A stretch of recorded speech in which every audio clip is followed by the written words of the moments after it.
إلا الله وحده لا شريك له وأشهد أن سيدنا ونبينا ومولانا محمدا عبده ورسوله اللهم صل وسلم على سيدنا ونبينا ومولانا محمد النور المذهب لنسيان بنوره وعلى آله في كل لمحة ونفس عدد ما وسعه علم الله.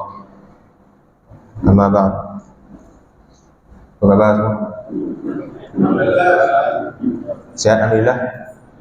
Alhamdulillah. Pertama saya agak gugup sedikit lah. Sebab ni kali pertama saya sampai sini. Daripada Seremban 2 sampai ke sini 20 minit, pukul 7 sampai. Tu tengok surau, ya apa tidak kan? Takut salah surau pun ada kan? Dia biasa kalau penceramah standard dia takut salah tompek satu. Salah tompek, salah majlis, kan? Seperti mana yang telah diperkenalkan oleh pengerusi majlis, tak perlulah saya nak kenalkan diri saya lagi satu. Yang dihormati pengerusi majlis, barisan AJK Surau, tuan-tuan, puan-puan tak ada, tuan-tuan semua. Bulatan ni dah macam usrah pun ada. Dah macam usrah. Jadi alhamdulillah pada malam ini sama-sama dapat kita berkumpul di rumah Allah Subhanahu wa taala bagi kita membicarakan perihal salah satu peristiwa yang berkait rapat dengan hayat Nabi kita Sayyidina Rasulullah sallallahu alaihi wasallam. Yang mana peristiwa ini di samping ia adalah merupakan salah satu mukjizat Nabi sallallahu alaihi wasallam, begitu juga ia merupakan salah satu tanda kebesaran Allah Subhanahu wa taala yang wajib selaku umat Islam yang merupakan umat yang berintisab kepada Nabi sallallahu alaihi wasallam untuk mengambil iktibar dan juga pengajaran daripada Isra dan Mi'raj. Saya kalau sebut Negeri Sembilan semua faham? Semua Negeri Sembilan sini ya? Sebab minggu lepas saya ada baca ramah di sini juga lah kan, di producer kan? Tapi nak menghalau ke belakang. Kemudian dia cakap masjid tu ngobar kan, kat sini orang cakap dia lebih logat telur itu macam ke Melaka kan, belah-belah Melaka. Tapi kita faham sikit lah di Sembilan, jelas. Tu saya tanya awal-awal, kot ada yang tak faham di Sembilan, saya cuba cakap KL lah. Semua Negeri Sembilan, insyaAllah semua jelas lah. Semua boleh insyaAllah. Kita bagi tahu ke awal, kan besok apa benda lah dia borak kat orang ni. Borak Negeri Sembilan nampak laju tak faham apa benda pun kan. Jadi kita tak nak macam tu insyaAllah. Baik. Bismillahirrahmanirrahim. Al-Isra wal Mi'raj. Isra dan Mi'raj ni tidak asing lagi lah bagi budaya dan masyarakat kita. Setiap tahun kita memperingati sambut peristiwa Isra dan Mi'raj. Beza memperingati dan merayakan. Ada setengah orang dia salah faham merayakan Isra dan Mi'raj. Salah. Merayakan dalam Islam itu Allah Ta'ala sudah bagi kepada kita dua jenis perayaan sahaja. Bila kita sebut perayaan, dia mesti bersangkut paut dengan syariat, mesti bersangkut paut dengan hukum, mesti bersangkut paut dengan nas dan juga syarak. Iaitu hari raya apa dia? Aidilfitri dan Aidil Adha. Adapun yang lain-lain macam Isra Mi'raj, nisfu Syaban. Ni dah masuk bulan Syaban. Lama lagi nak nisfu Syaban. Kemudian bulan Ramadan kita sambut nuzul Quran. Itu semua hanyalah sambutan ataupun peringatan sahaja. Macam biasa orang Negeri Sembilan ni dia ada budaya hul. Kalau yang siapa tarekat Ahmadiyah dia tahulah hul, ataupun memperingati kewafatan ataupun maulid kelahiran seseorang ataupun tokoh-tokoh tertentu. Isra dan Mi'raj semua tahu, Nabi sallallahu alaihi wasallam diperjalankan daripada Mekah ke Madinah. Betul tak? Ha? Mekah ke Madinah kan? Tahu kan? Tak buat homework ke apa ustaz ni? Tu makna tuan-tuan peka. Kadang orang dia lopeh je kan. Betul lah ustaz ni tuan. Isra Mi'raj tu Mekah ke Madinah tuan. Nabi diperjalankan daripada Mekah ke Masjidil Aqsa. Saya tak nak bicara panjang lah apa yang berlaku tu, semua tuan-tuan sudah maklum. Tapi kita nak sentuh beberapa perkara. Dan kita ambil sepotong ayat yang biasa kita gunakan bagi menunjukkan, membuktikan adanya Isra dan Mi'raj. Pertama sekali tuan-tuan dan puan-puan, hukum untuk kita beriman dengan adanya Isra dan Mi'raj adalah wajib. Beriman dengan adanya Isra dan Mi'raj hukumnya wajib. Barang siapa yang mengingkari Isra dan Mi'raj, maka dihukumkan sebagai kufur. Ada yang mengabarkan ustaz, ada ulama atau ada ustaz mengabarkan kalau kita menolak Isra sahaja yang menjadikan diri kita kufur, tapi Mi'raj tak, kerana Mi'raj tidak ada nas dalam Al-Quran. Tak ada surah Mi'raj, tak ada ayat yang Allah Ta'ala menyebutkan Mi'raj Nabi SAW. Ada sebagian ulama menyatakan surah Al-Buruj, surah An-Najm, maaf kan, Bismillahirrahmanirrahim, wan najmi idza hawa ma dhalla sahibukum wa ma dhalla wa ma yantiqu 'anil hawa in huwa illa wahyu yuha 'allamahu syadidul quwa, sampai ayat. Surah An-Najm, sebahagian besar ulama tafsir menyebutkan ia mengisyaratkan berlakunya Isra Mi'raj. Ma kadzabal fuadu ma ra'a, tidaklah hati dia itu berdusta dengan apa yang dilihat. Maknanya apa? Daripada tanda-tanda kebesaran Allah Subhanahu wa taala sepanjang Isra dan Mi'raj menurut sebahagian ulama tafsir. Begitu juga hadis-hadis yang membicarakan mengenai Mi'raj telah diriwayatkan lebih daripada 30 orang sahabat yang besar-besar tuan. Siapa yang belajar ilmu hadis mengabarkan bahawa bilangan 30 mengikut sebahagian ulama, jikalau bersepakat akannya mengenai satu periwayatan hadis, telah cukup menjadikan hadis itu sebagai hadis sahih. Dan hadis sahih ini apa dia? Mutawatir, satu sifat dia. Dan mustahil 30 orang sahabat tu dia berdusta akan satu hadis tersebut. Antara yang meriwayatkan hadis mengenai Isra dan Mi'raj seumpama Anas bin Malik, kemudian Ibni Abbas, kemudian Abu Hurairah, kemudian Aisyah, dan juga Asma binti Abi Bakr As-Siddiq, begitu juga Sayyidina Umar, dan Sayyidina Ali, dan banyak lagi kalangan para sahabat yang lain seumpama Abu Sa'id Al-Khudri, dan juga kibar sahabat radhiyallahu taala anhum. Maknanya yang menceritakan ni bukan para tabi'in, bukan tabi'in, jauh lagi tukang cerita ataupun tukang karut. Para sahabat yang menceritakan perihal Mi'raj. Baik. Isra, apa makna Isra? Ya? Kalau saya ceramah, saya takkan biasa seorang cakap. Kita akan ada sesi 2 hala. Mana ada soal jawab antara penceramah dan pendengar. Bukan penceramah tak tahu, dia saja nak tanya. Isra maknanya adalah perjalanan malam. Dan Allah Subhanahu wa taala telah merekodkan perihal Isra' Nabi sallallahu alaihi wasallam di dalam satu surah khusus yang dinamakan dengan peristiwa tersebut. Apa dia? Surah Al-Isra'. Ataupun di dalam Al-Quran dia berada di dalam ranking yang ke-17. Ayat yang pertama, Bismillahirrahmanirrahim. Semua orang akan ayat. Apa dia?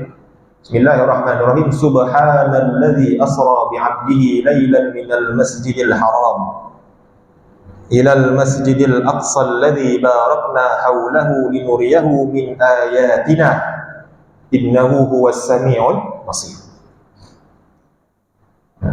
Sadaqallahul azim. Dalam satu ayat ini sahaja kita dah boleh conclude keseluruhan perjalanan baginda Nabi sallallahu alaihi wasallam. Subhanalladzi, maha suci Allah ataupun maha suci Tuhan. Kenapa Allah Ta'ala memulakan surah tersebut dengan ayat maha suci dia? Kenapa tidak dikatakan alhamdulillahilladzi asra bi'abdihi, segala puji bagi Allah yang telah memperjalankan hamba-Nya? Kenapa Allah tak letak alhamdulillah? Kenapa Allah letak maha suci Allah? Biasa kalau surah-surah lain macam surah Al-Kahfi mula apa? Tahmid.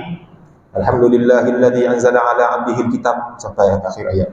Tapi surah Al-Kahfi Allah Ta'ala mulakan dengan tasbih, memuji diri dia sendiri. Maha suci Tuhan yang memperjalankan hamba-Nya. Sekian. Sebahagian ahli tafsir, khususnya yang mutaakhirin, saya ambil daripada Morocco lah, sebab kita gerak sana, ambil salah satu ahli tafsir dari kalangan ulama Morocco ataupun Maghribah yang bernama Al-Imam Muhammad Al-Baqir Al-Thani yang meninggal pada tahun 1964 kontemporer. Dia ada satu buku yang membicarakan mengenai Isra' dan Mi'raj, dan dia mentafsirkan satu patah ayat ini sahaja. Kenapa Allah Ta'ala mengatakan Subhanalladzi, maha suci Tuhan yang memperjalankan hamba? Kerana Allah Subhanahu wa Ta'ala hendak menunjukkan bahawa perjalanan Isra' yang dialami oleh baginda Nabi sallallahu alaihi wasallam tidak akan mampu dilakukan oleh mana-mana makhluk wa imma sebelum bahkan selepas Nabi sallallahu alaihi wasallam sampai bila-bila. Tak ada orang yang akan dapat melakukan ataupun meniru proses Isra' dan Mi'raj seperti mana yang dialami oleh baginda Nabi sallallahu alaihi wasallam. Ada sebahagian mengatakan, dulu orang daripada Mekah nak pergi ke Masjidil Aqsa ambil makan masa 6 bulan perjalanan. 6 bulan perjalanan. Tapi kalau kita beli tiket flight Saudi Air misalnya, daripada Jeddah nak pergi ke Masjid Al-Aqsa, kalau kita tengok 2 jam tu kan, 2 jam ni. Mungkin ada orang mengabarkan teknologi manusia dapat memotong jarak yang dulu dimakan oleh orang-orang terdahulu berbulan-bulan lamanya. Tapi ada tak orang dapat melakukan Mi'raj? Naik roket NASA misalnya, pergi ke langit. Tiba-tiba kot NASA mengubah pelancaran roket pergi ke Sidratul Muntaha. Tak ada.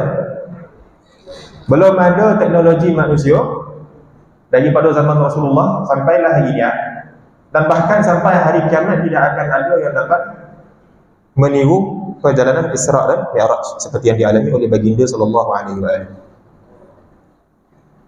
Asra, yang memperjalankan, bi'abdihi, hamba-Nya. Kita boleh fahamkan bahawa Isra' dan Mi'raj berlaku pada waktu malam, bukan pada waktu pagi. Bi'abdihi, kan, hamba-Nya. Di sini kita boleh faham bahawa setinggi-tinggi kedudukan di sisi Allah bukannya kedudukan duniawi. Raja ke, sultan ke, pemimpin ke, datuk-datuk, tan-sri, tak ada. Apa dia? Ubudiyah, kehambaan. Sebab tu dalam hadis lain Nabi sallallahu alaihi wasallam tak kala ditanya oleh Sayyidina Aisyah, Kenapa kau salat sampai bengkak-bengkak kaki? Bukankah Allah telah memaafkan segala dosa-dosa kau dan yang terkemudian?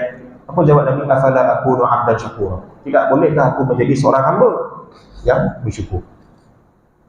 Nabi tak mengabarkan afala akunu mulkan malikan syakura.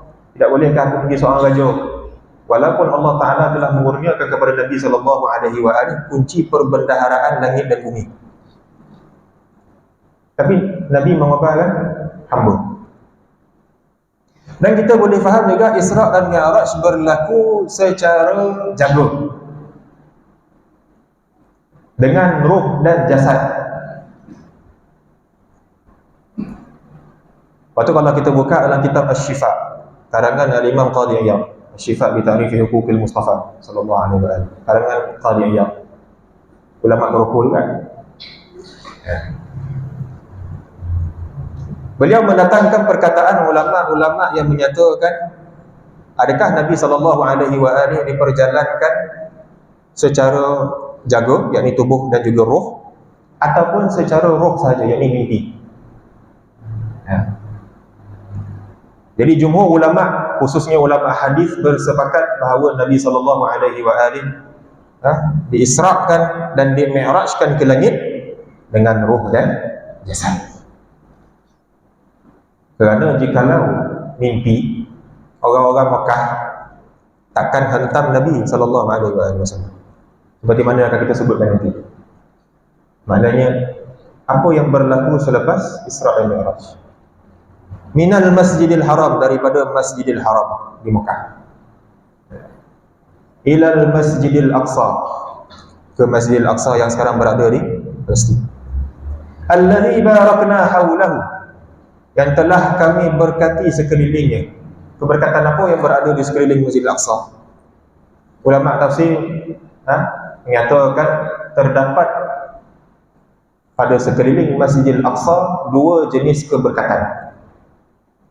Keberkatan yang pertama daripada sudut hissi, yakni yang terang, yang jelas kita boleh tengok dengan mata kepala kita sendiri. Kemudian yang kedua adalah daripada sudut maknawi. Apa makna maknawi? Yang tersembunyi.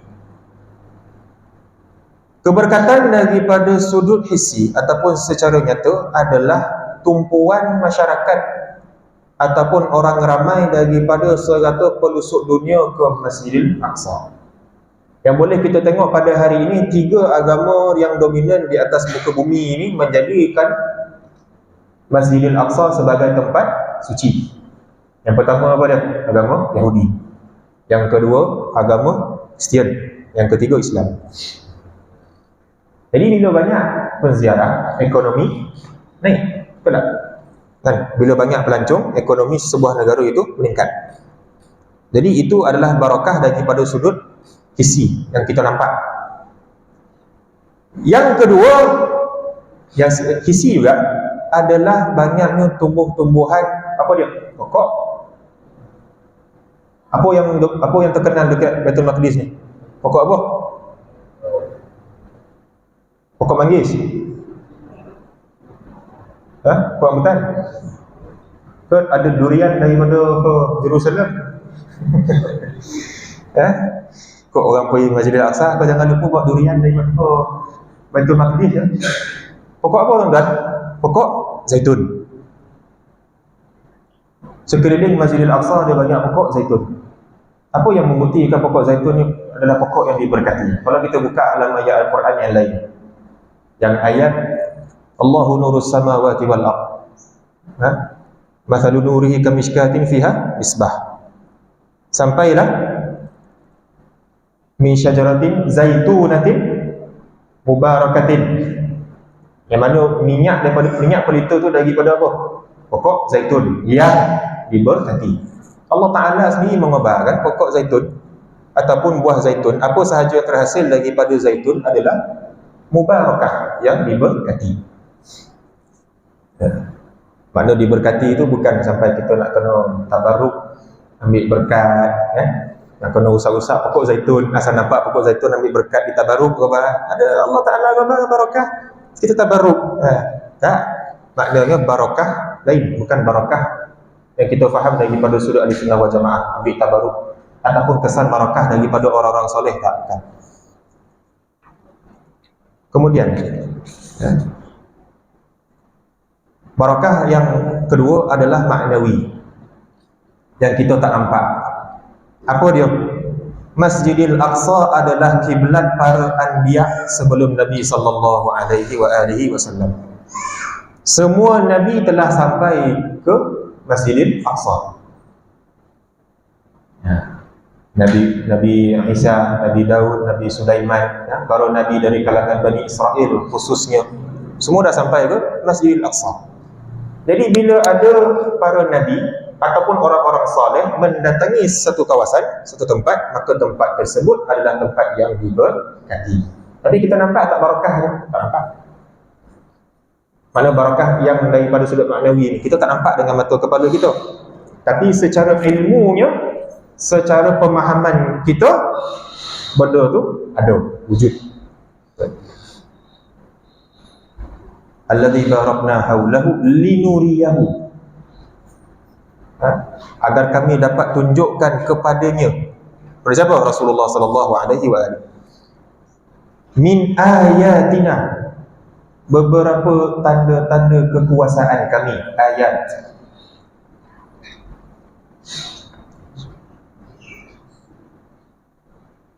tanda-tanda kekuasaan kami. Innahu huwas samiul basir, sesungguhnya Allah Maha mendengar lagi Maha melihat.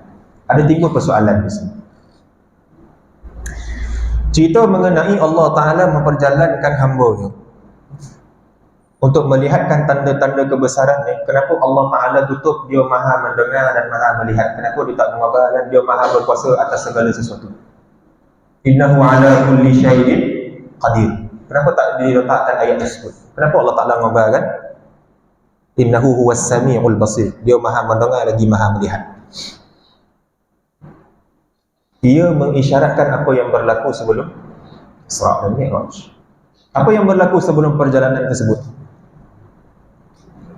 3 peristiwa besar dalam hidup Nabi sallallahu alaihi wasallam. Dan 3 peristiwa tersebut berlaku dalam 1 tahun sahaja. Apa dia? Kematian isterinya. Siapa dia? Sayyidatina Khadijah alaihissalam. Dan juga kematian siapa? Bapa saudaranya Abu Talib. Tuan-tuan, kalau kita tengok kehidupan Sayyidatina Khadijah alaihissalam dan Abu Talib, siapakah 2 orang? 2 orang ini adalah orang yang bertanggungjawab memelihara dakwah Nabi sallallahu alaihi wasallam, yang menghidupkan dakwah Nabi sallallahu alaihi wasallam. Sayyidatina Khadijah mendokong baginda dengan harta dia, dan bahkan dia menyokong suami dia dengan menjadikan diri dia orang yang pertama beriman dengan risalah yang dibawa oleh Nabi sallallahu alaihi wasallam. Ini contoh isteri yang salihah. Tak ada lah muslimat. Seorang isteri yang salihah senantiasa mendokong suami dia, selagi mana suami dia di atas kebenaran. Abu Talib menggunakan pangkat dia sebagai pemimpin orang-orang Quraisy membela Nabi sallallahu alaihi wasallam daripada penghinaan dan juga serangan orang-orang Mekah yang lain. Dalam 1 tahun sahaja, tuan-tuan, kedua-dua orang yang sangat dikasihi oleh Nabi ini telah pun meninggal dunia. Dan peristiwa tersebut berlaku bukan beberapa bulan kemudian, tak, hanya beberapa hari sahaja jagaan. Peristiwa yang pertama. Kemudian peristiwa yang kedua, selepas kewafatan Sayyidatina Khadijah dan juga Abu Talib, apa peristiwa yang berlaku pada Nabi sallallahu alaihi wasallam? Peristiwa Taif, di mana Nabi sallallahu alaihi wasallam pergi ke Taif untuk berdakwah dalam keadaan emosi baginda sendiri belum pulih sepenuhnya selepas kewafatan 2 orang dia yang dicintai. Itulah fitrah seorang Rasul. Bagi dia kematian orang yang dikasihi itu walaupun berat tapi kecil berbanding nak menyebarkan dakwah dan juga risalah ketuhanan. Tapi apa respon yang Nabi dapat di Taif? Kita dengar di baling batu kan? Kita dengar di baling batu saja sampai berdarah-darah. Apa yang berlaku sebelum?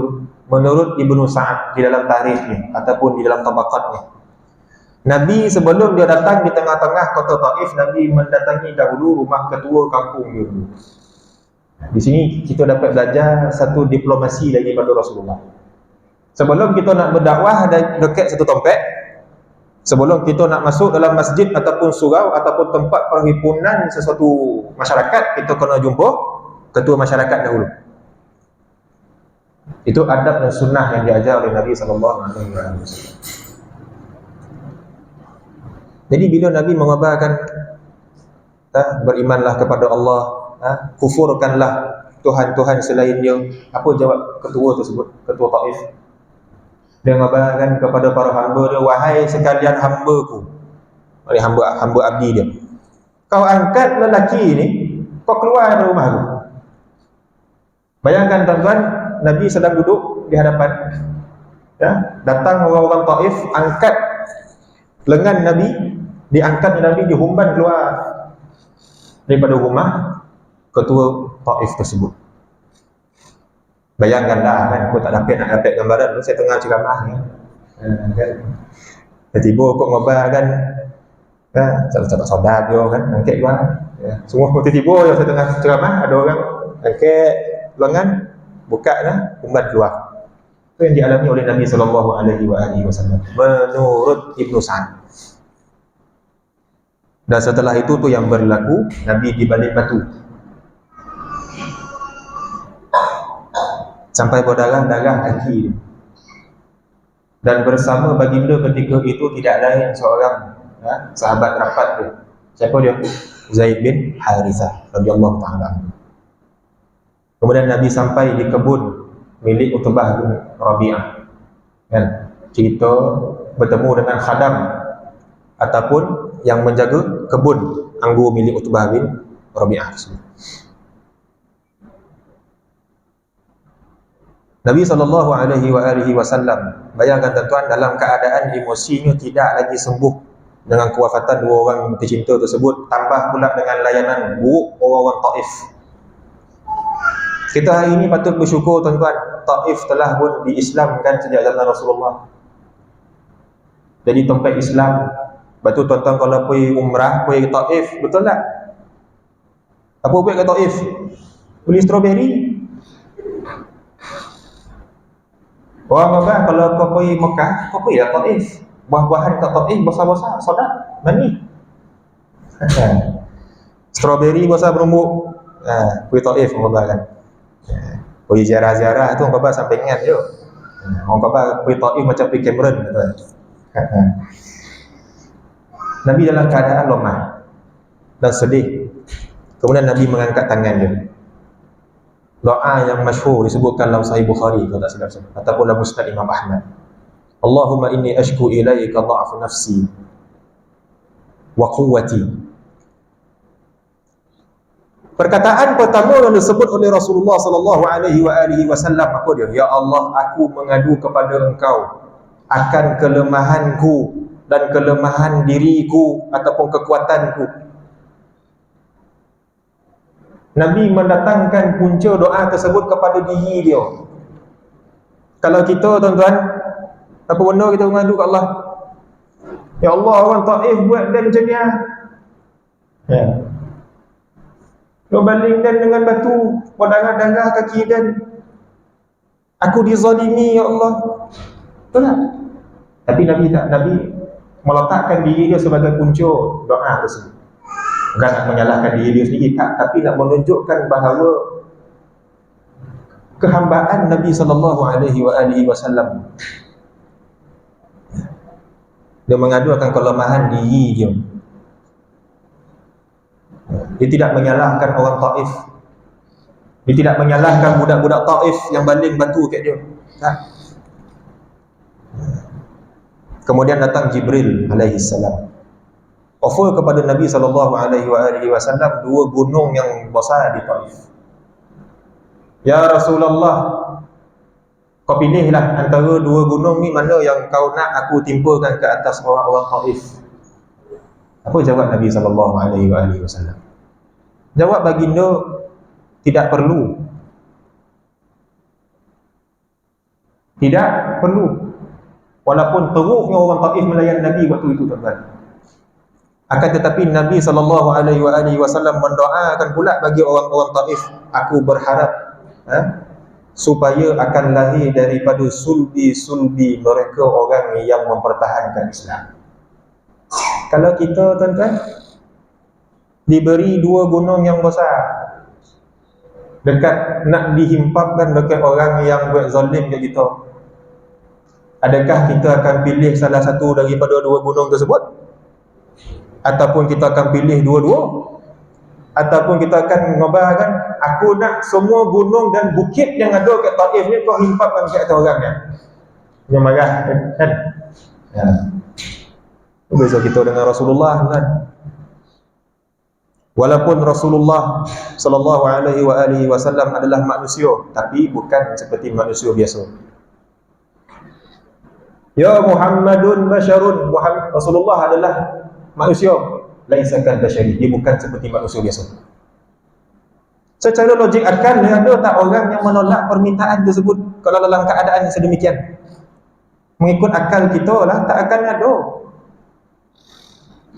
Tapi Nabi bahkan mendoakan kebalikan bagi orang-orang Taif. Dan setelah itulah dua peristiwa hebat tersebut, hinggakan tahun itu digelar sebagai tahun kesedihan ataupun Amul Huzn.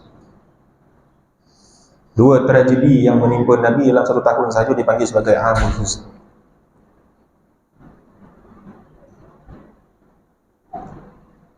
Dan makna innahu huwas samiul basir, sesungguhnya Allah Ta'ala maha melihat dan maha mendengar, itulah merujuk kepada peristiwa yang berlaku sebelum Isra dan Mi'raj. Dia maha mendengar. Dengar apa? Dengar akan rintihan Nabi sallallahu alaihi wasallam tersebut. Dan maha melihat apa dia? Maha melihat apa yang dialami oleh Nabi sallallahu alaihi wasallam. Allah Ta'ala tak lupa dan tidak alpa. Bukan macam kita lupa manjang. Allah Ta'ala maha mengetahui dan dia maha melihat apa yang berlaku ke atas Nabi sallallahu alaihi wasallam.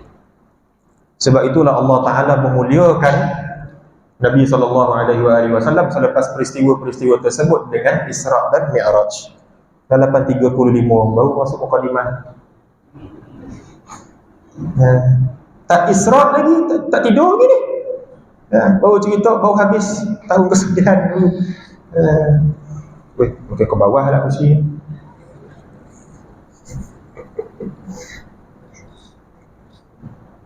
Nampak rendah?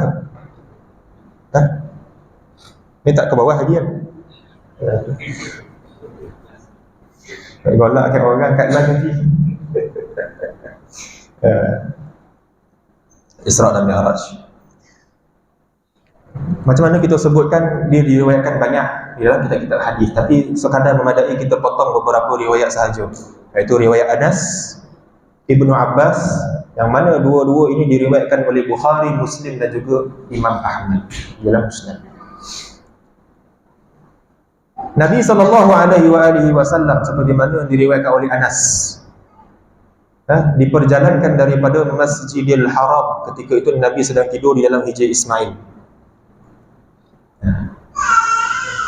Kemudian datang kepada Nabi akan malaikat Jibril bersama apa? Apa yang ditunggang oleh Rasulullah? Burak. Burak kan? Kau usah. Burak.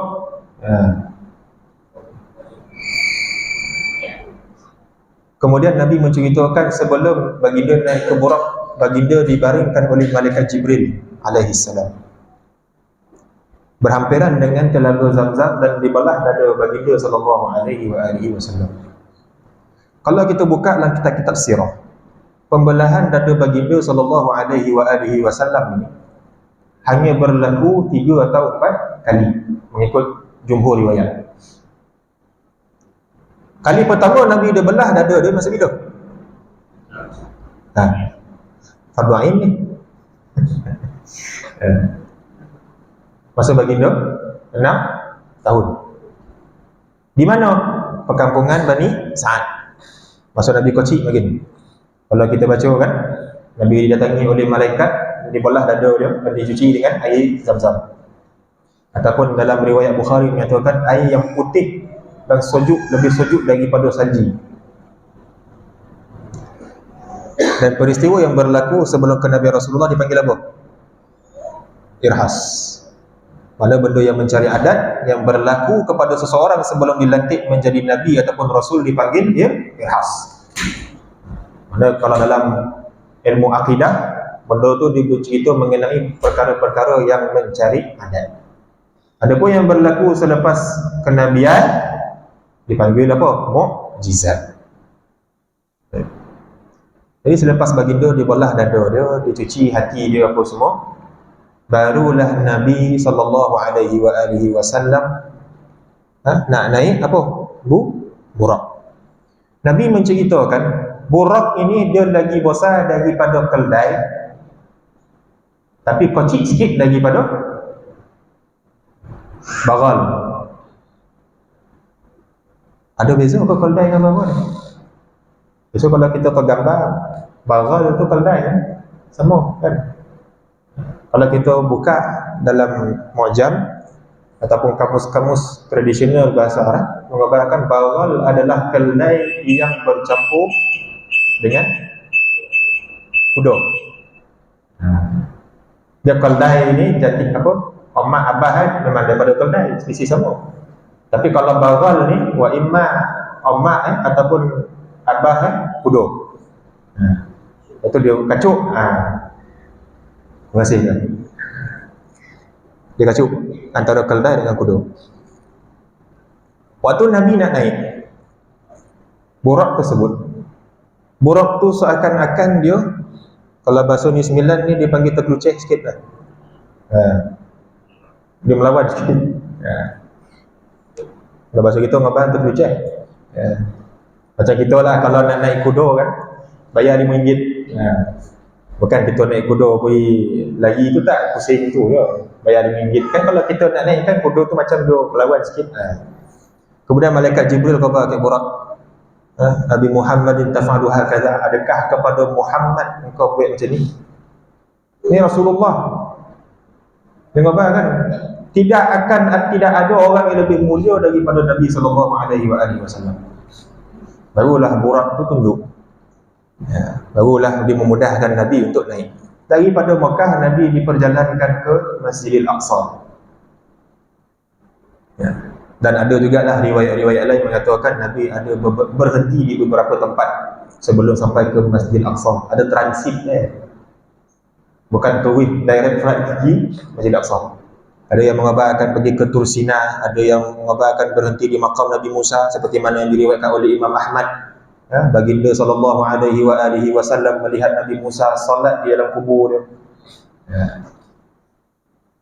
Solat yang dilakukan oleh para nabi dan orang soleh di dalam kubur bukan sebagai taklif, maknanya bukan sebagai tanggungjawab di atas muka bumi ni, tak, akan tetapi sebagai bentuk kesyukuran dan juga nikmat daripada Allah Subhanahu wa taala, itu saja. Dia bukan macam taklif di atas muka bumi. Solat yang kita lakukan di atas muka bumi masa hayat kita adalah taklif, tanggungjawab yang Allah Ta'ala bagi kepada kita. Akan tetapi bila kat dalam kubur itu sebagai satu fadilat ataupun kelebihan sahaja, bukan sebagai taklif. Sampai di Masjidil Aqsa, Nabi SAW berhimpun dengan para Nabi. Keseluruhan Nabi seperti mana yang diriwayatkan oleh Imam Ahmad. Dan kita belajar apa? 124 Nabi, 313 daripadanya adalah Rasul. Betul. Kalau kita belajar akidah awam kan, 124,000 Nabi, 313 daripadanya adalah Rasul, 25 daripadanya adalah yang wajib kita ketahui, 5 daripadanya adalah Rasul Ulul Azmi, 1 daripadanya adalah yang paling hebat dan paling mulia dari kalangan Rasul-Rasul adalah Nabi kita sallallahu alaihi wasallam. Dan Nabi sallallahu alaihi wasallam menceritakan bahawa baginda telah pun mengimamkan solat. Maksudnya Nabi kita menjadi imam sekalian Nabi pada malam tersebut di Masjidil Aqsa. Menunjukkan apa kemuliaan Nabi kita sallallahu alaihi wasallam sebagai penghulu sekalian Nabi dan Rasul. Daripada zaman Nabi Adam sampailah Nabi kita. Kemudian Nabi menceritakan selepas solat, malaikat Jibril bawa kepada Rasulullah sallallahu alaihi wasallam 2 bekas, salah satunya adalah mangkuk yang berisi susu dan satu lagi adalah yang berisi arak. Dan riwayat yang lain seumpama riwayat Imam Ahmad ada 3, ditambah lagi 1 madu. Apa yang Nabi pilih? Semangkuk susu. Persoalan timbul dalam benak fikiran kita, kenapa Nabi tak pilih arak? Pensyariatan haramnya arak itu berlaku selepas hijrah.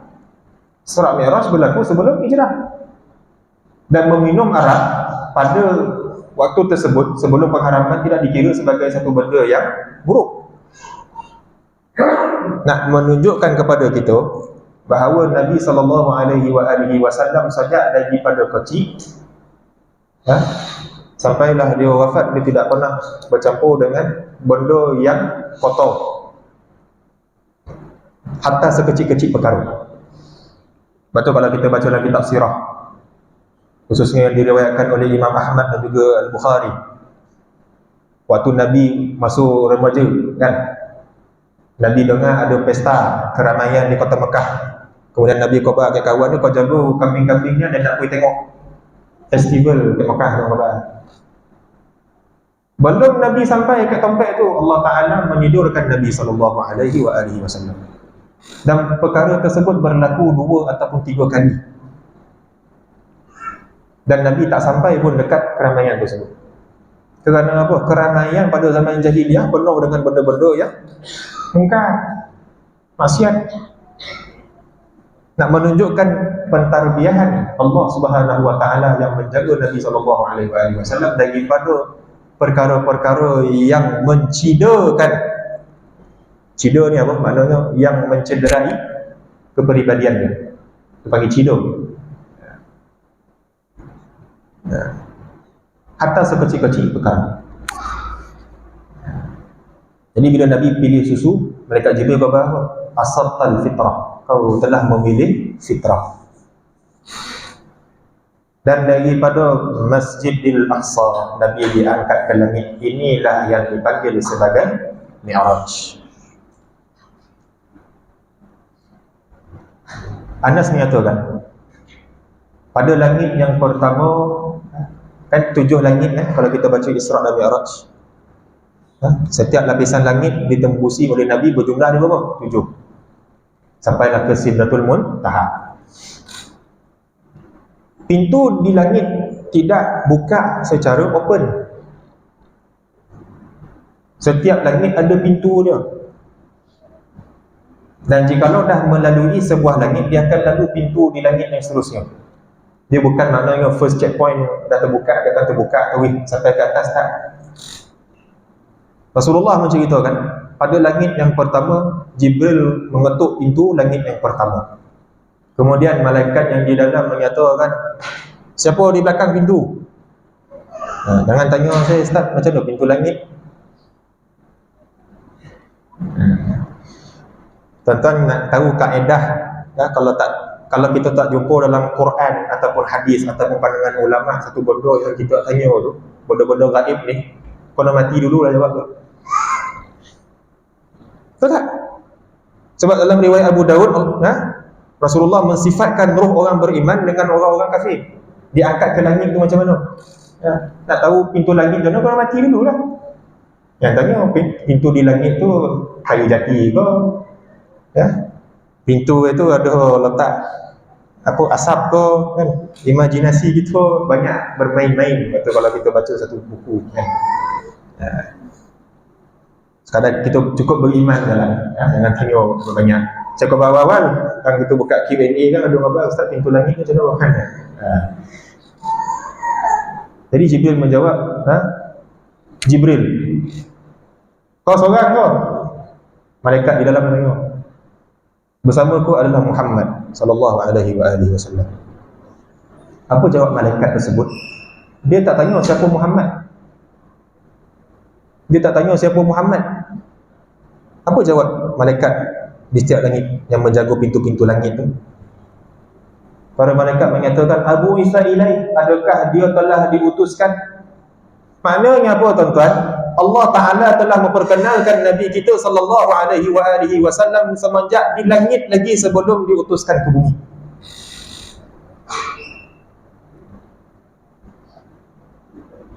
Penduduk langit telah mengenal Rasulullah terlebih dahulu sebelum kita yang ada di bumi ni Kalau tak ada keluar soalan, adakah dia telah diutuskan? Kalau tak kena, dia tanya siapa dia? Muhammad.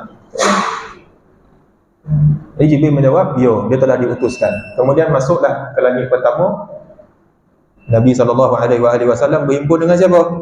Nabi Adam. Berhimpun dengan Nabi Adam.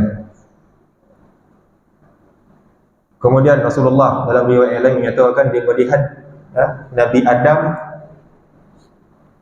diapit oleh bulatan hitam yang besar kiri kanan dia. Bila Nabi Adam pandang ke kanan, dia galak. Bila dia pandang ke kiri, dia menangis.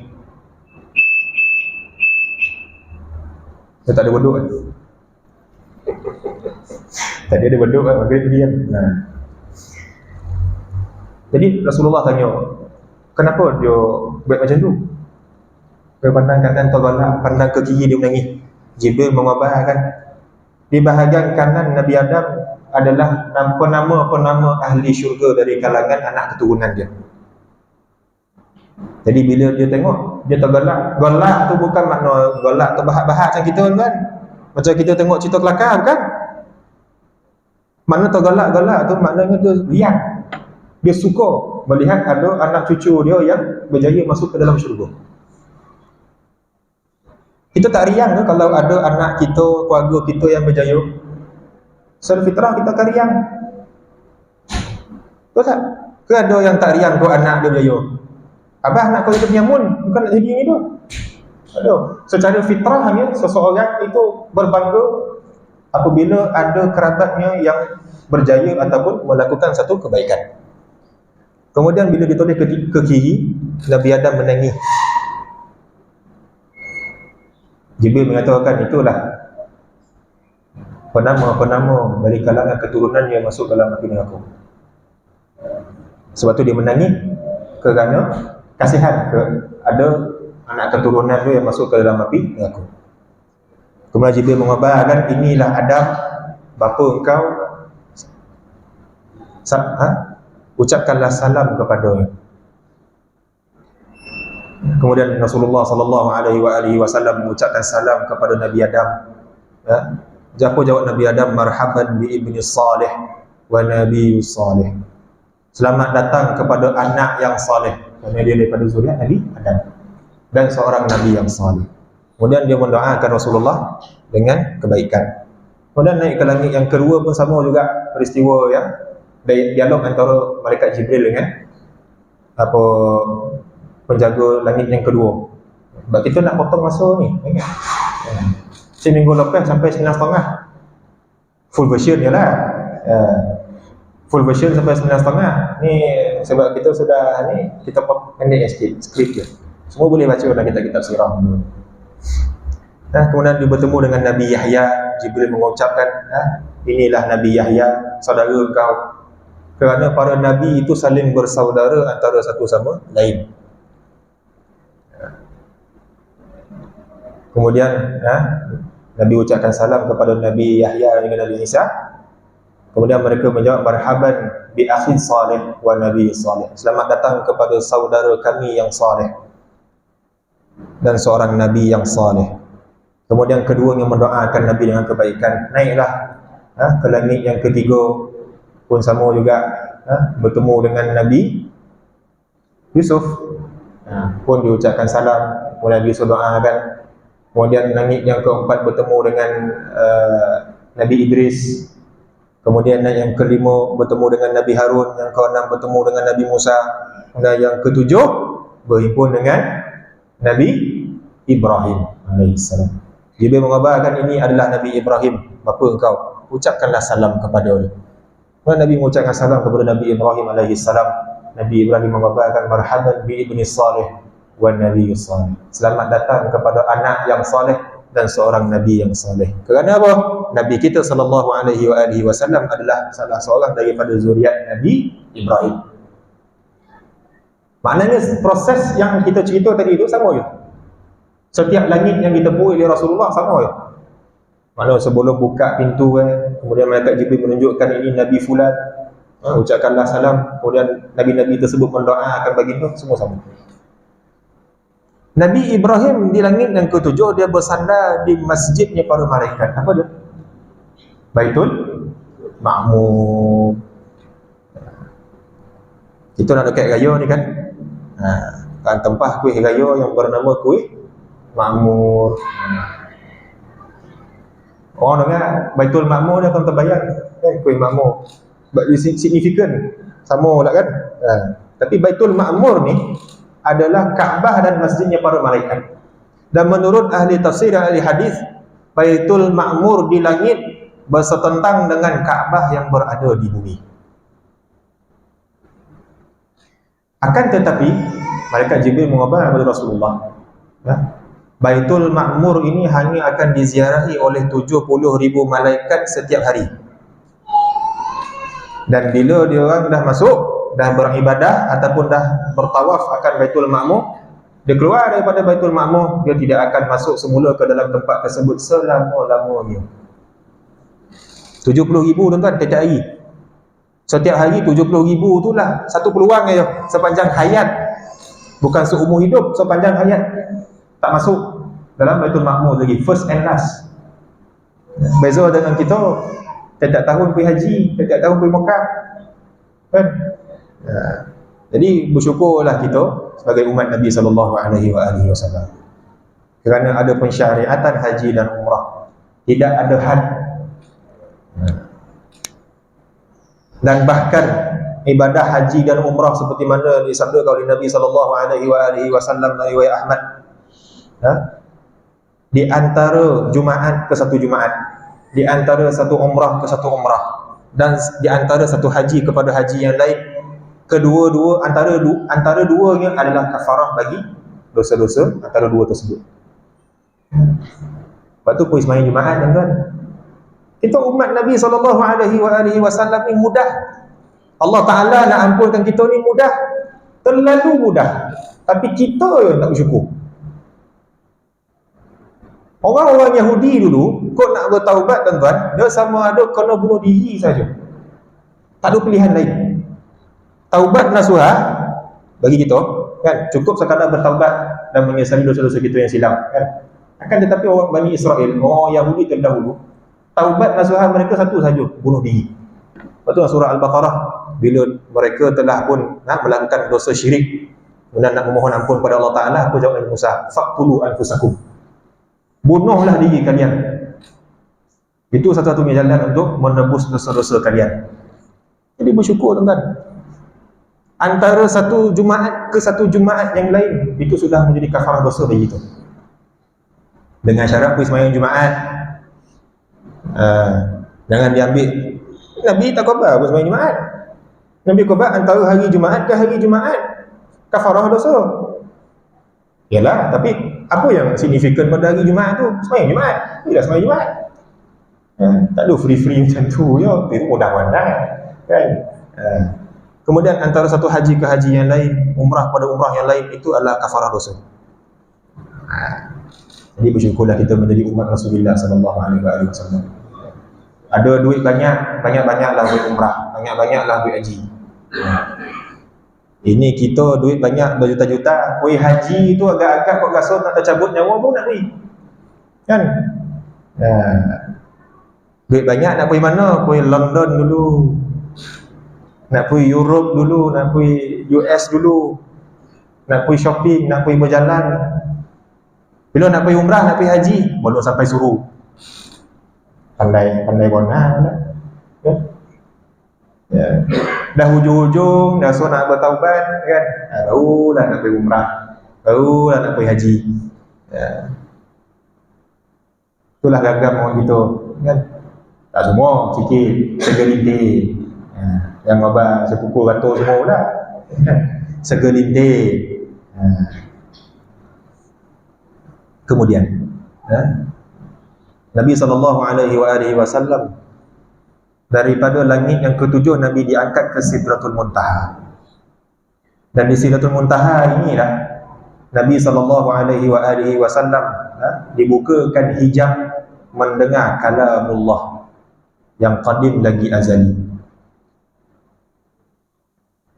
Riwayat lain mengatakan pada di Sidratul Muntaha itulah di samping Nabi SAW berdialog dengan Allah Subhanahu Wa Taala, Nabi kita melihat Allah Subhanahu Wa Taala dengan mata kepala baginda tanpa kita ketahui kaifiat dia macam mana.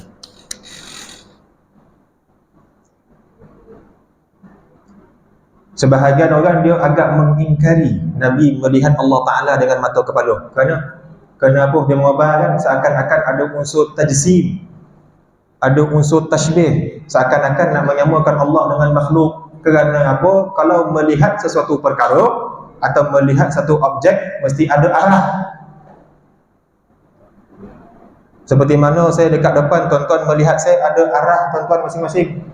Dan saya melihat tuan-tuan daripada arah saya sendiri. Dan nak melihat sesuatu perkara mesti ada jisim, ada zat, ada bondo yang solid kita melihat. Sedangkan Maha Suci Allah daripada bondo-bondo tersebut. Allah Ta'ala tidak tertakluk dengan jihad, arah. Allah Ta'ala tidak tertakluk dengan jisim. Allah Ta'ala tidak tertakluk dengan jirim apa sahaja yang ada yang melazimi kita selaku makhluk. Laisa kamitslihi syai'. Allah Ta'ala tidak serupa dengannya. Walam yakul lahu kufuwan ahad. Jangan tanya macam mana firman Allah Ta'ala, tak payah. Cukup kita beriman Rasulullah telah melihat Allah seperti mana yang Allah Ta'ala mulia kepada Nabi. Kama yaliku bijadali. Apa yang selayaknya bagi Allah Ta'ala. Cukup itu saja kita yakin. Jelas? Wallahu a'lam. Nabi dah. Tak habis. Semua dah apa kan? Dah habis dah. Macam banyak bondo tinggal lagi. Jadi bila Nabi SAW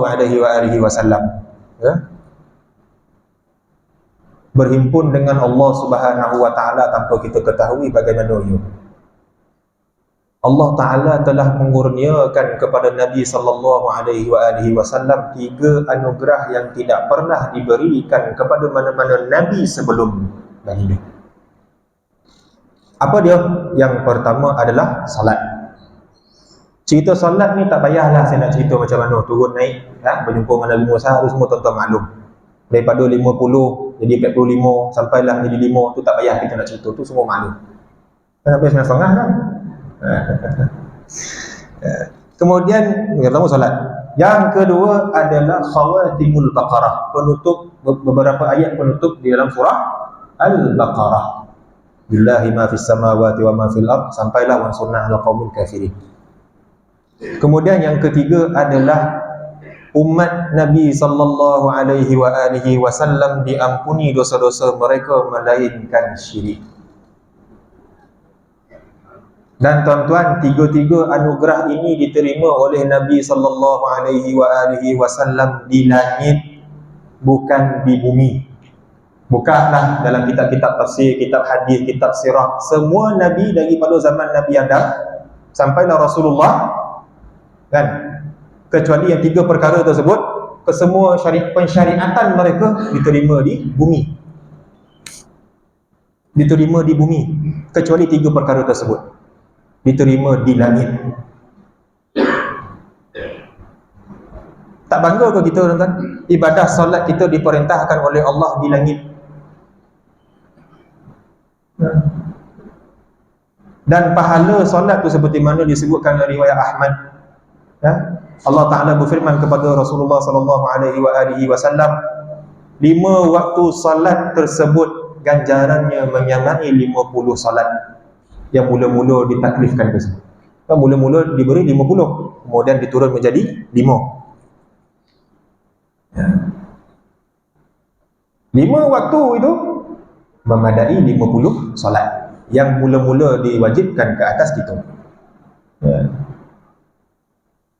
Kita 5 waktu tu pun dah banyak. Tak payah tengok 5 waktu tu, tengok subuh lah. Berapa orang dia datang, semua subuh dalam selimut, sejuk. Nak ambil air, rumah tak boleh panas.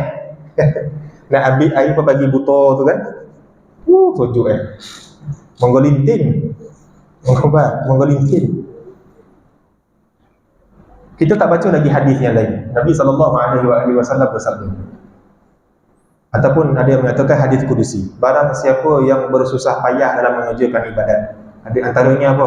Bangun subuh, ambil wudu kan, dia sabar dalam keadaan dia menanggung kepayahan, Allah Ta'ala ampun dosa-dosa. Satu lagi cara Allah Ta'ala mengampunkan dosa kita dengan mudah, menanggung kepayahan di waktu subuh. Begitu juga solat tu juga tuan-tuan, antara satu waktu solat ke waktu solat yang lain adalah kafarah dosa juga lagi gitu. Seperti mana diriwayatkan dalam hadis riwayat Ja'far radhiyallahu taala anhu, tak kala Nabi sallallahu alaihi wasallam bertanya kepada para sahabat, apa pandangan kalian jikalau seseorang di hadapan rumahnya ada sebatang sungai, kemudian dia mandi di dalamnya 5 kali sehari, adakah kalian akan mendapati pada tubuh badannya sebarang kotoran? Para sahabat menjawab, tak ada. Begitulah solat. Maknanya apa? Antara satu waktu solat ke waktu solat yang lain adalah kafarah dosa-dosa kita. Tapi jumhur ulama menyatakan dosa-dosa yang menyebabkan amalan yang kita lakukan itu sebagai kafarah dosa, itu maknanya dosa-dosa kecil. Adapun dosa-dosa besar wajib disertai dengan apa dia? Taubat nasuha. Jangan lagi dosa sesama makhluk. Dosa Allah Ta'ala mungkin dengan rahmatnya Allah Ta'ala lupuskan macam tu saja, tapi dengan makhluk bismillah. Sikit lagi dengan izin boleh lajak sikit dah. Waktu kecederaan ni. Dan juga Allah Ta'ala mengabarkan apa yang ketiga, diampunkan dosa-dosa umatmu kecuali syirik. Innallaha la yaghfiru an yushraka bihi wa yaghfiru ma duna dzalika liman yasha. Sesungguhnya Allah Subhanahu wa taala mengampuni sekalian dosa-dosa kecuali syirik bagi sesiapa yang dia kehendaki. Maknanya apa tuan-tuan? Kalau kita belajar akidah, orang fasik atau orang yang mati dalam keadaan tidak bertaubat, dia ada 2 jalan, 2 keputusan di hari akhirat esok. Ini dengan syarat dia tidak melakukan syirik dan tidak mati dalam kesyirikan. Sama ada Allah Subhanahu wa taala dengan keadilan dia masukkan hamba tersebut ke dalam api neraka terlebih dahulu, kemudian baru dimasuk ke dalam syurga. Atau Allah Subhanahu wa taala dengan keluasan rahmat dia mengampunkan orang tersebut tanpa dimasuk ke dalam api neraka. Dengan syarat dia tidak mati dalam keadaan kesyirikan. Tapi kalau dia mati dalam keadaan kesyirikan, khalidina fiha abada, dia masuk dalam api neraka dan kekal di dalamnya selama-lamanya. Sebab tu tuan-tuan, jangan kita faham orang kalau mati dalam keadaan tidak bertaubat, orang jahat kalau dia mati dalam keadaan tidak bertaubat kepada Allah Subhanahu wa taala, confirm masuk neraka.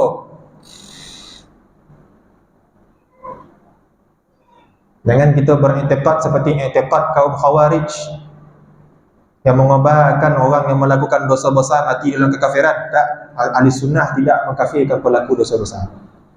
Selagi mana dia tidak mensyirikkan Allah, dia masih ada peluang mendapat pengampunan Allah Subhanahu wa taala. Jangan kita nak pegang kunci syurga neraka, kan? Jangan nak judge orang gitu.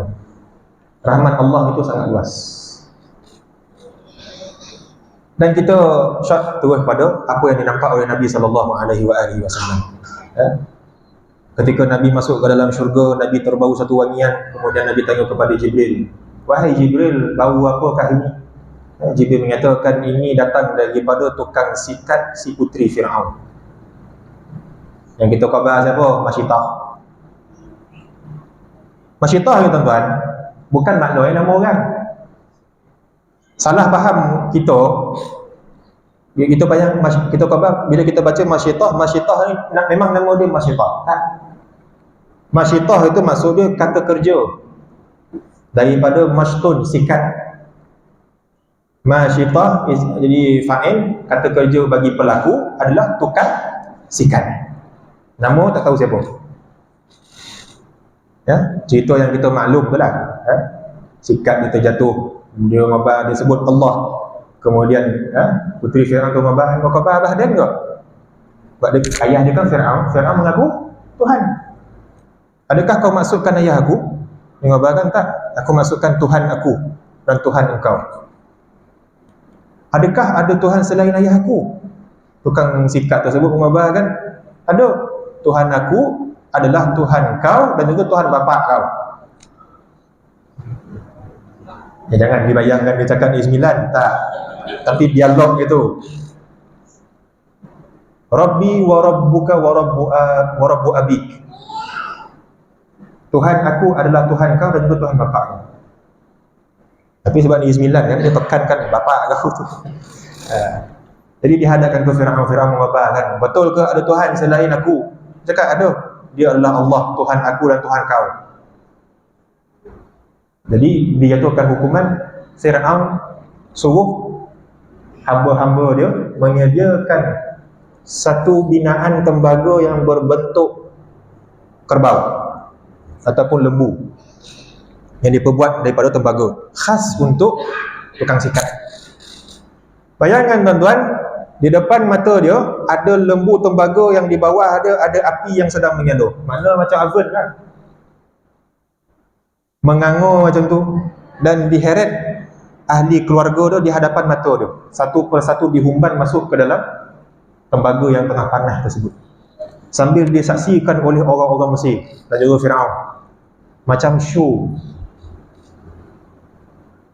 Macam satu pertunjukan. Tengok orang mati kena hukum. Satu persatu tuan-tuan, bayangkan kalau anak kita, isteri kita di hadapan mata kita dibunuh begitu. Campak masuk ke dalam ketuha tembaga tu. Sampai dah tinggal si tukang sikat ni dengan anak dia yang berada di dalam bedung. Dan dia agak teragak-agak. Tukang sikat ni dia rasa takut sikit. Kemudian pada waktu itulah Allah Ta'ala menunjukkan kebesaran dia. Apa dia? Bayi dia bercakap. Bayi tu kata apa? Terjunlah Muhammad. Sesungguhnya kau berada di atas kebenaran. Bayangkan tuan-tuan, kita mempertahankan akidah kita yang waktu itu satu negara adalah orang yang kufur pada Allah Ta'ala. Kita dan beberapa orang sahaja yang beriman pada Allah Ta'ala. Satu negara tuan-tuan. Kalau tak bercakaplah bayi tu, agak-agak apa yang berlaku? Boleh jadi dia keluar daripada Islam.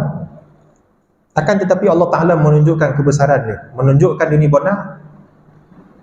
Tawajjunlah Umat, kau berada di atas kebenaran. Jadi dengan hati yang lapang, perempuan tersebut bersama anaknya terjun ke dalam tembaga tersebut. Dan kita pun tak tahu adakah dia mati itu dalam keadaan terseksa ataupun sebaliknya. Wallahu a'lam. Kemudian Nabi SAW diperlihatkan beberapa azab di dalam neraka. Antaranya seperti yang diriwayatkan oleh Al-Bazzar dan juga At-Tabrani daripada riwayat Abi Hurairah radhiyallahu taala anhu, Nabi sallallahu alaihi wasallam diperlihatkan dengan satu orang yang dihidangkan dekat depannya ada dua daging.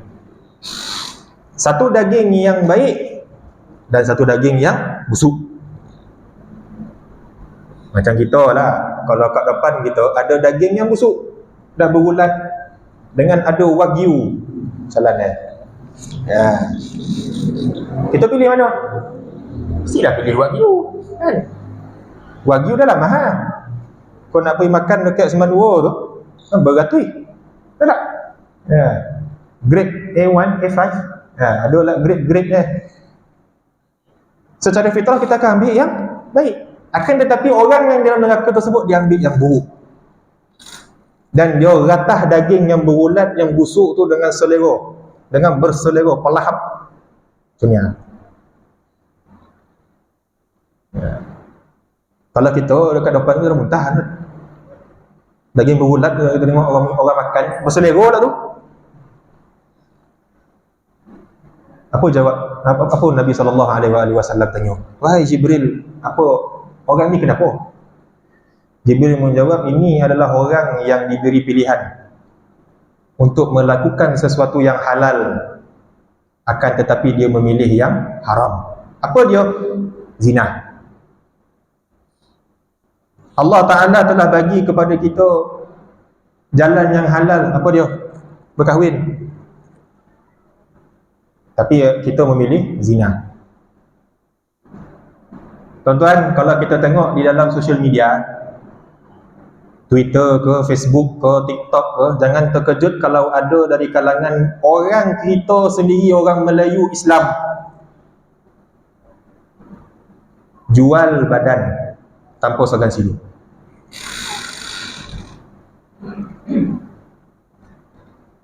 Khidmat, siapa yang nak bersama dengan dia, 1 jam dia letak bayaran sekian, bayaran sekian, tak ada rasa malu. Dan lebih menjijikkan lagi, perbuatan tersebut mereka rekod dan mereka jual di sosial media. Siapa nak beli? Tak ada rasa segan, tuan-tuan. Itu Nabi SAW menyatakan tidak akan datang hari kiamat apabila melainkan telah bermaharaja-lelanya zina, perbuatan zina secara khalayak. Kita boleh faham sama ada kita boleh nampak orang berzina dekat tepi jalan macam pemandangan biasa, ataupun daripada sudut sosial media yang terbuka ini, orang tak ada segan silu mempromosikan diri mereka sedang berzina dengan orang lain. Kemudian yang kedua, Nabi SAW diperlihatkan dengan seseorang yang memegang gunting daripada tembaga. Kemudian dipotong lidah dan juga bibir dia. Lidah terjulur dan macam ni. Bayangkanlah kalau saya buat show kan depannya, pertunjukan memotong gunting, memotong lidah dan bibir. Lari semua. Kan? Tapi Nabi lihat. Dia gunting bibir dan juga lidah dia. Kemudian bercantum balik, dipotong lagi. Bercantum balik, dipotong lagi. Nabi tanya, ya Jibril, apakah ini? Jibril menjawab, ini adalah khutbah ussu, para pengkhutbah yang jahat. Kok ada yang jadi khatib ni agak resign lah besok ni. Bukan maknanya pada pengkhutbah yang jahat. Apa maksud dia? Ulama yang jahat, agamawan yang jahat, ustaz-ustaz yang jahat. Seperti mana disebutkan di dalam sebuah hadis Nabi SAW, risau dan takut bukan kerana umat dia berlaku syirik selepas kewafatan baginda, akan tetapi Nabi takut mereka disesatkan oleh ulama usuk, para ulama yang jahat, yang buruk. Bahasa kasar kita panggil apa? Penunggang agama. Orang dulu pun buat movie apa, musang berjanggut, kan? Tuan Kadi, bukankah haram di dalam negeri ini seorang lelaki dan perempuan berdua-duaan? Oh, itu undang-undang Kanda yang bikin. Kanda boleh hapus bila-bila masa. Orang dulu dah gambarkan dah. Kan tengok Musa berjanggut, pemakaian dia macam mana? Berjanggut, bersorban, kan? Berjubah. Mereka merombak hukum Allah Subhanahu wa taala sesuka hati mereka. Ini yang berlaku pada zaman sekarang. Saya tak sebut semua, segelintir. Agamawan, ulama atau orang yang memegang title agama, mereka menunggang agama sewenang-wenang mereka. Kau nak marah-marah lah, ini realiti. Kau kono tokak ni dalil lah. Kau tak kono tokak dia takwil. Oh, maksud dia lain. Bukan tu maksud dia dah. Inilah khutbah usuk, para pendakwah yang jahat, yang buruk. Kemudian Nabi SAW diperlihatkan juga akan satu kelompok yang lain di dalam api neraka. Apa dia? Satu kelompok yang dia angkat timbunan kayu api. Timbunan kayu api tu, dia tak larat nak angkat, dia tambah lagi. Sampai ni walaupun tak larat nak angkat ni, dia tambah lagi. Rasulullah SAW tanya, wahai Jibril, ini apa benda pula? Jibril mengabarkan, inilah kaum yang bahasa kita ni bermulut manis. Dia berjanji, tapi dalam keadaan dia tidak melaksanakan janji dia. Tuan-tuan, daripada tiga kelompok yang kita cerita ni, apa yang kita boleh nampak, yang kita boleh fahami kemahan? Zina ni, yang golongan yang pertama ni, kebiasaannya berlaku di kalangan anak muda. Kalangan anak muda. Jaranglah, walaupun akhir zaman ni memang dah banyak dah. Ada orang tua pun tak sedar diri lagi. Kantor khalwat, kena tangkap basah kat hotel. Tapi zina kebiasaannya berlaku di kalangan anak muda. Golongan yang kedua, dari kalangan agamawan-agamawan yang kebiasaannya berumur, tua-tua, secara urufnya. Kebiasaan kita, seorang ulama, kita akan bayangkan orang yang berumur, yang matang. Yang ketiga, yang mengangkat beban tinggi ni, golongan apa? Yang kita boleh gambarkan lagi ni, ahli politik. Jangan ngabar saya pukul mana-mana pihak. Yang ada ngabar kan, ada ustaz dia cakap politik ni, dia pukul parti A, tapi parti B dia diam. Tengok jubah pun tahu dia pada side mana.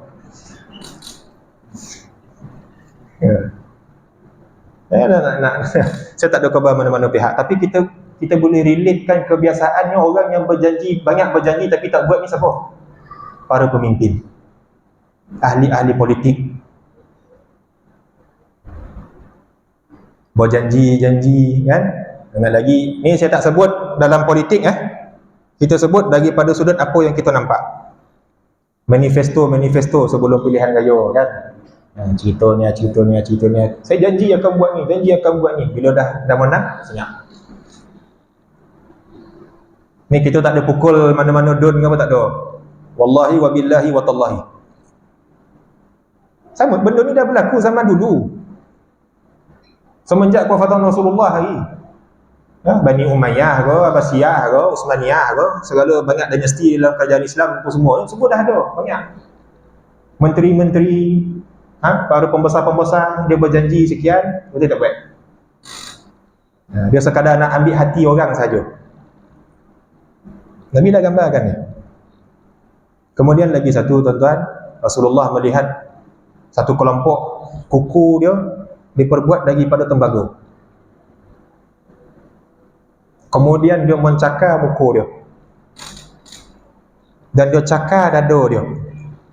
Kuyak rabak muka orang dada, tuan. Terkeluarlah jantung ke, limpa ke, kan? Dan tanya saya, Ustaz, boleh jadi tak cerita Wolverine tu diambil daripada Isra Mi'raj? Yang tanya, Wolverine kan dia ada kuku kan? Yang tanya saya tu, kadang orang-orang kita ni dia gambar buat cerita bukan. Hollywood dah lama fikir dah, dia dah lama kaji dah. Isra Mi'raj ni, tu dia buat Wolverine tu. Orang kita ni buat gambar andaian yang bukan-bukan. Itu dia khabar inilah petanda akhir zaman konon dari situ. Ilmu fitan lah apa benda, biji air apa semua. Melalut-lalut. Koyak gambar muka dan dada dia. Rasulullah tanya, wahai Jibril, siapakah mereka? Jibril menjawab, inilah orang yang makan daging saudara dia sendiri dan jaga tepi kain orang. Makna dia cannibal, Ustaz. Yalah, kalau kita faham literal hadis tu, makan daging saudara sendiri, cannibal lah. Tak? Maknanya orang yang mengumpat. Kerana apa? Dalam ayat Al-Quran Allah Subhanahu Wa Taala sebut apa?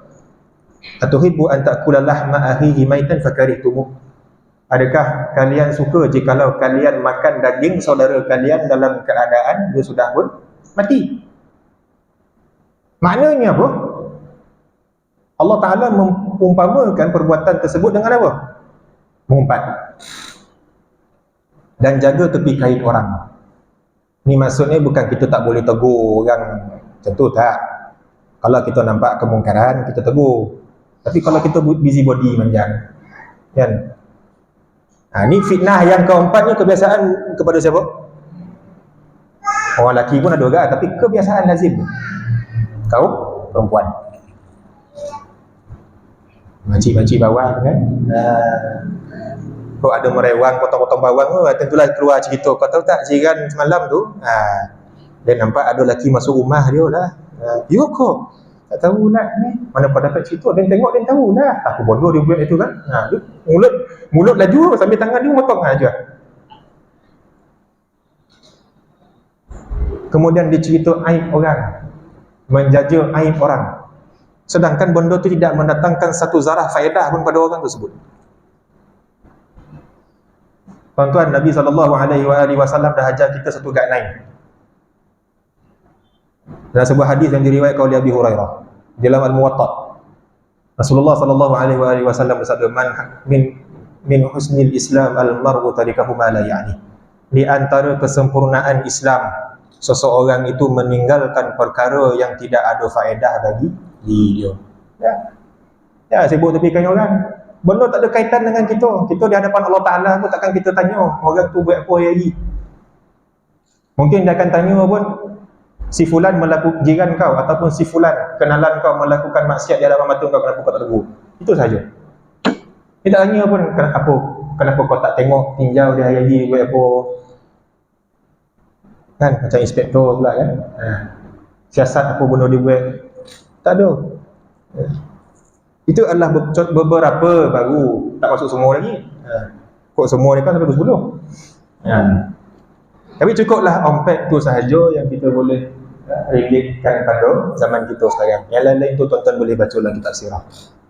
Semua ada phone, semua ada internet, boleh Google. Sekarang semua dia jadi dah. Kan? Ceritanya ni hukum ni apa? Sahih. Cerita ni apa? Dhaif. Ni maudhu', ni lemah, semua ada. Semua kita boleh baca sendiri. Tapi kebiasaan pada zaman kita sekarang, ini dia.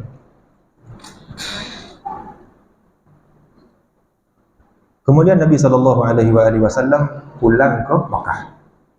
Sebagian ulama menyatakan baginda pulang ketika waktu fajar, waktu subuh. Nabi pergi ke Kaabah, atau lebih tepat kembali ke Hijr Ismail. Kemudian datang kepada Nabi SAW satu orang lelaki-lelaki. Siapa dia, tuan-tuan? Siapa dapat jawab, saya bagi roti canai.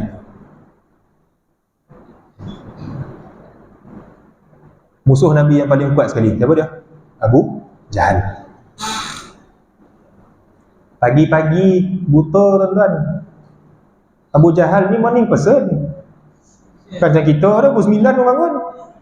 Dan nak Zuhur baru bongkar. Lagi bulan puasa ni kan. Bulan puasa tak ada benda nak buat, nak lepak kedai makan pun semua tutup. Pokok duduk tu kan kena rush. Yang sio-sio kan, dia tidur. Sampai subuh, bangun zuhur. Abu Jahal yang kafir masuk neraka, morning pesel. Dan Nabi SAW mengajarkan kita, barakah umat dia berada pada waktu subuh. Itu Nabi SAW dalam riwayat Ahmad, Nabi mendoakan, Allahumma barik li ummati fi bukuriha. Ya Allah, kau berkatilah umatku pada waktu pagi.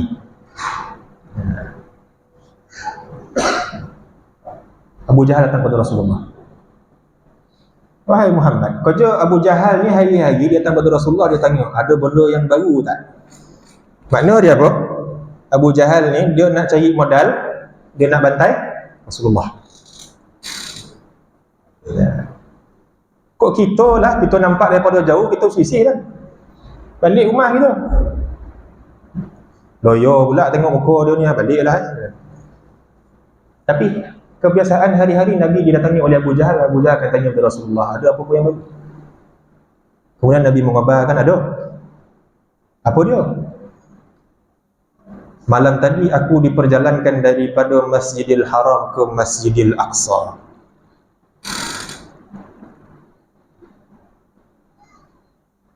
Abu Jahal dia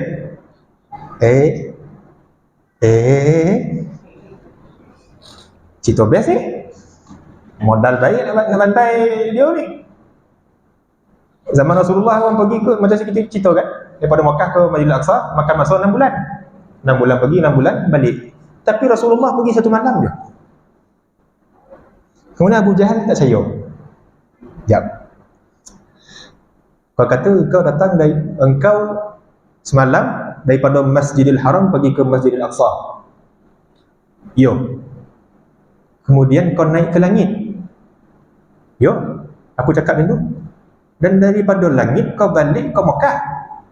Yo. Ya. Kalau aku panggil sekalian orang-orang Quraisy ke sini, kau nak cerita tak? Seperti mana yang kau ceritakan kat aku. Kok kita lah tuan-tuan, kita kat depan ni dah cerita kan. Dah honyak macam-macam, tiba-tiba orang nak lagi ramai datang. Betul kau tak dicerita ni kan? Ada orang lagi pengalaman lagi apa yang nak dengar. Kita dah cabut je. Dah kelentong macam-macam cabut. Orang gila yang apa? Yang stay kan dia nak tetap dengan pendirian dia. Tapi Rasulullah tak. Tengok kan? Panggil lah. Kemudian Abu Jahal naik ke Hijri Ismail. Mengabarkan, ya ma'syara Quraisy wa ya ma'syara Bani Abdi Manaf. Wahai sekalian orang-orang Quraisy, wahai sekalian orang-orang Bani Abdul Manaf, datanglah ke sini. Halumu, datanglah ke sini. Ada cerita baru daripada Muhammad. Semua kumun. Bayangkan tuan-tuan, Rasulullah SAW dikerumuni oleh orang-orang Mekah. Cuba bayangkan saya tengah ceramah kat depannya, satu podi sen, bukan satu taman Sunggala je.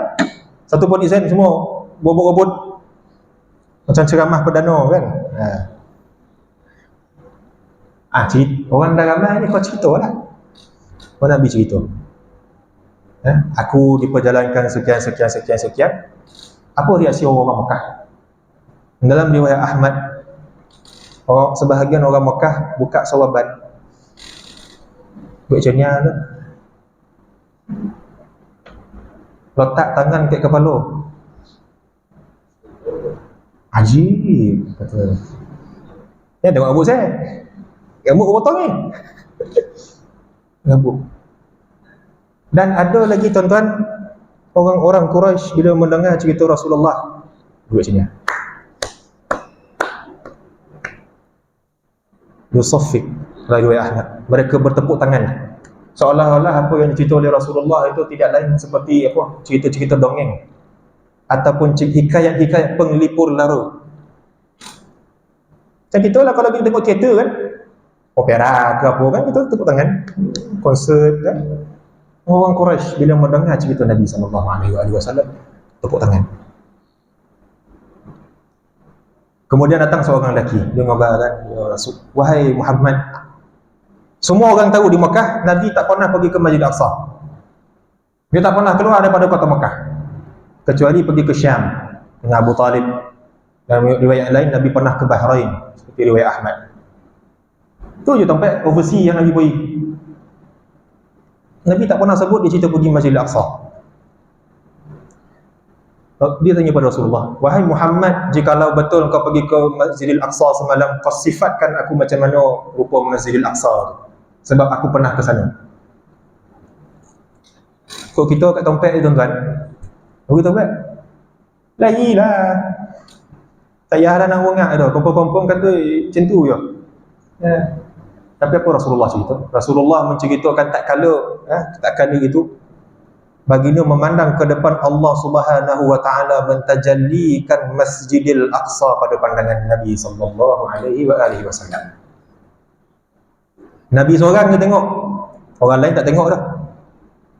Dan Nabi cerita rupa Masjidil Aqsa, rupa yang macam mana, batu dia warna apa, tingkap dia macam mana, ada berapa bilangan sekeliling dia apa, satu persatu secara detail. Dan orang tersebut khabar apa? Sadaqt. Kau betul, wahai Muhammad. Jadi Abu Jahal tak puas hati. Ini orang bukan beriman ni. Dia mengiyakan apa yang dibawa oleh Rasulullah. Dan tuan-tuan, pada waktu itu orang-orang Mekah terpecah kepada 3 kumpulan. Bila selepas peristiwa Isra dan Mi'raj. Yang pertama adalah orang kafir Quraisy, memang anti betul. Yang kedua adalah orang-orang Islam, bila mendengar cerita Isra dan Mi'raj, ni kalangan mustadafin, orang yang lemah, mereka murtad. Dan golongan yang ketiganya kalangan para sahabat yang mengiyakan apa yang dibawa oleh Nabi sallallahu alaihi wasallam. Kemudian Abu Jahal mengabarkan, tak ada Abu Bakar ni. Kan sahabat Nabi Abu Bakar yang karib. Pergi jumpa Abu Bakar. Tanya ke Abu Bakar, wahai Abu Bakar, kau tahu tak apa cerita oleh kawan kau tadi? Apa dia? Dia menceritakan dia telah pergi ke Masjid Al-Aqsa daripada Mekah satu malam je. Mana ceritalah, pergi ke langit apa semua. Apa jawab Abu Bakar? Adakah dia yang bercakap? Maknanya Rasulullah, adakah dia yang bercakap? Abu Jahal cakap, ya, kawan kau lah, best friend kau. Sayyidina Abu Bakar dengan Rasulullah kan kawan karib. Best friend kau cakap. Kalau dia yang bercakap, aku membenarkan dia. Betul lah dia cakap. Abu Jahal waktu tu, dia mula-mula dia ingat Abu Bakar akan murtad. Cerita tak logik di akal pada waktu itu. Kalau Abu Bakar murtad, maknanya akan menjadi satu hujah ke atas Rasulullah. Sahabat karib dia sendiri murtad, tapi apa yang berlaku? Abu Bakar sendiri mengiyakan. Menangis Abu Jahal. Menangis. Dan diriwayatkan oleh Imam Baihaqi dalam kitab I'tiqad. Walaupun hadis itu ada perbincangan dari kalangan ulama, Rasulullah sebelum sampai ke Mekah dia rasa risau sebab datang perintah daripada Allah Taala supaya menceritakan apa yang dialami. Jibril Rasulullah ngabarkan, aku takut kalau tak ada orang yang percaya apa yang aku bawa. Kemudian apa kata Jibril? Sayusaddiquka Abu Bakar. Orang yang akan mempercayai engkau wahai Rasulullah adalah Abu Bakar.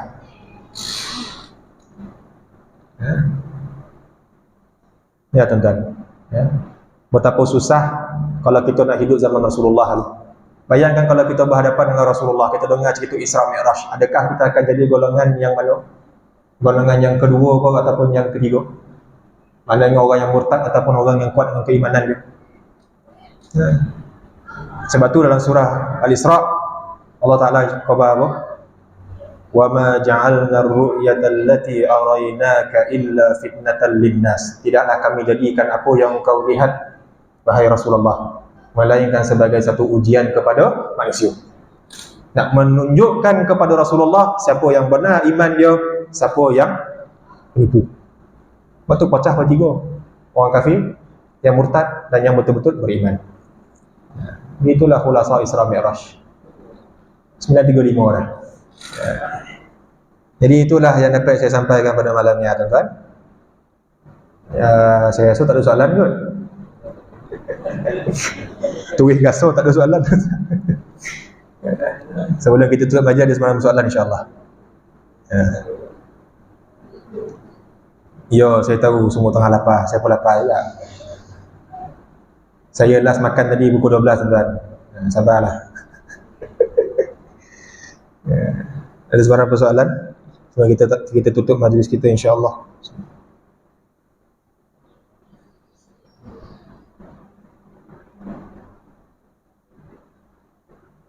Ada soalan? Tak ada ya? Ya? Semua dah longgar kaki ni. Dah tukar posture lah semua. Copek lah habis lah. Lama bonak lah ceramah dah. Ya. Ya. Jadi kalau tak ada apa sebarang soalan, kita tutup majlis kita insya-Allah. Saya mohon maaf dan keampunan jikalau sepanjang saya berkongsi lah ya. Nak ceramah ya pun tak ada lah, kita rasa nak ceramah pun. Sekadar perkongsiannya lah kan. Sebab sepanjang apa yang saya cerita ni ada terkasar bahasa, terguris hati, apa yang terlebih dan terkurang daripada saya mohon ampun dan maaf, dan mohon dihalalkan. Kita simpan dalam surau ni ayo. Jangan bawa di luar. Jangan dendam. Jangan marah-marah. Majlis ilmu kita jangan marah-marah. Kalau tak, kita tak dapat rahmat Allah Subhanahu wa taala.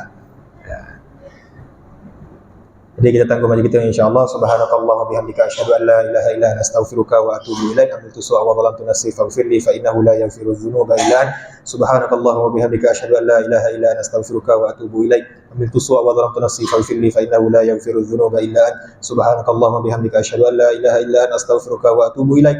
Amiltu su'a wa dhalamtu nafsi faghfirli fa innahu la yaghfiru dzunuba illa anta. Allahumma ighfir lana ma qaddamna wa ma akharna wa ma asrarna wa ma a'lanna wa ma anta a'lamu bihi minna. Antal muqaddim wa antal muakhir. La ilaha illa anta. Subhana rabbika rabbil izzati amma yasifun wa salamun alal mursalin walhamdulillahi rabbil alamin. Wal 'afu minkum. Assalamualaikum warahmatullahi taala wabarakatuh. Sebelum kita sembahyang, saya ucapkan selamat menyambut Ramadan insya-Allah. Dan moga Ramadan tahun ini adalah Ramadan yang terbaik bagi kita.